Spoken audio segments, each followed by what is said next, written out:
Hello, this is Dungeon Master Bloba coming at you with another video. In this video, we're going to be talking about alignments in D&D and whatever else game you may play that has alignments.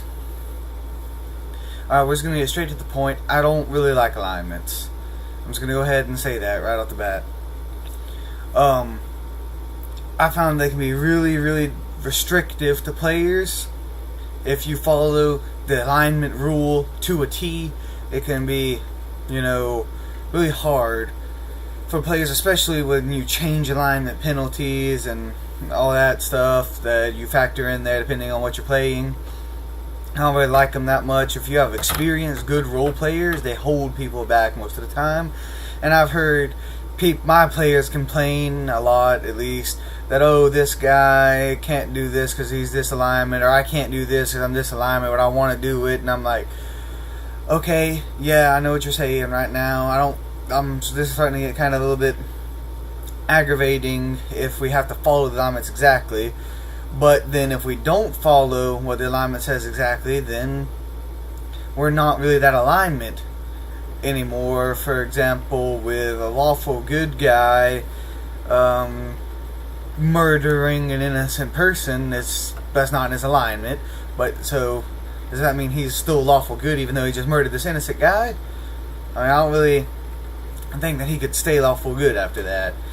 That's just one of many examples. So as far as alignment restrictions, the classes go, it's completely fine. Just make up a code around it. Rangers, druids, paladins, whatever. They all have their same code. And if you break the code, you lose the class or get kicked out of your order or whatever, like normal.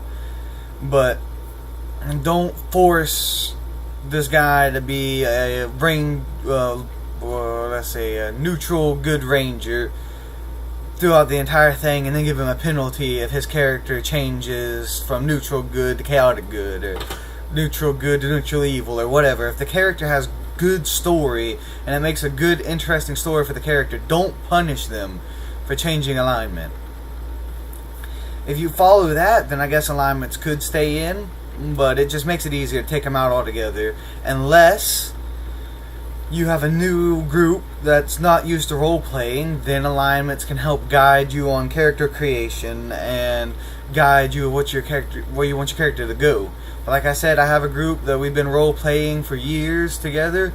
So yeah, we pretty much we played before D&D. Well, before we had D&D.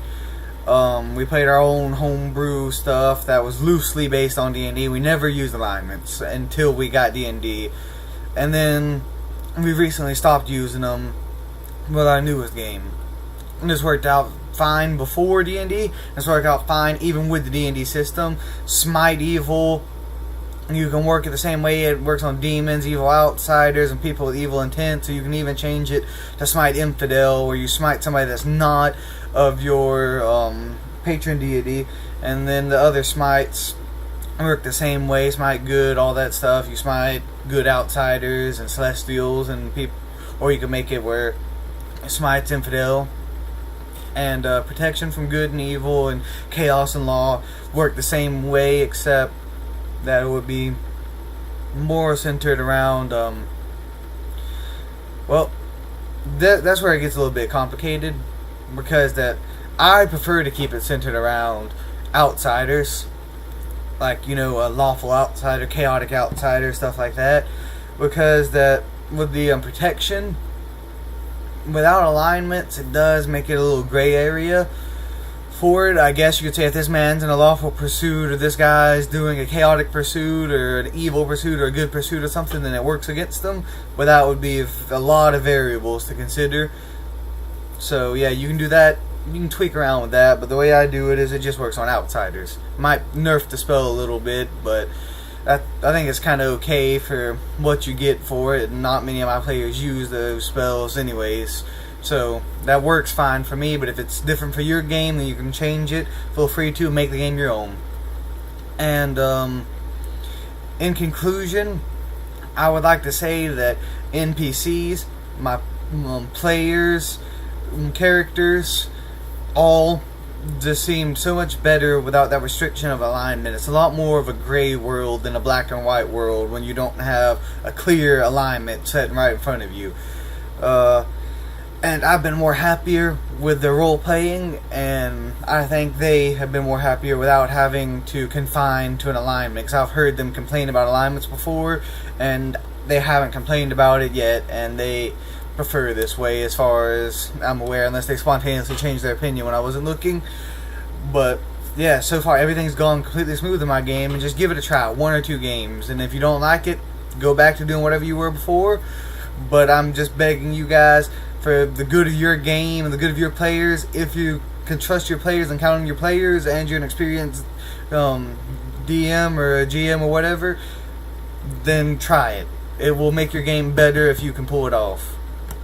And that's been Dungeon Master Bloba, signing off.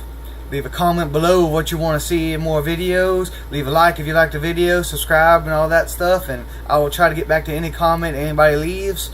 So, until next time.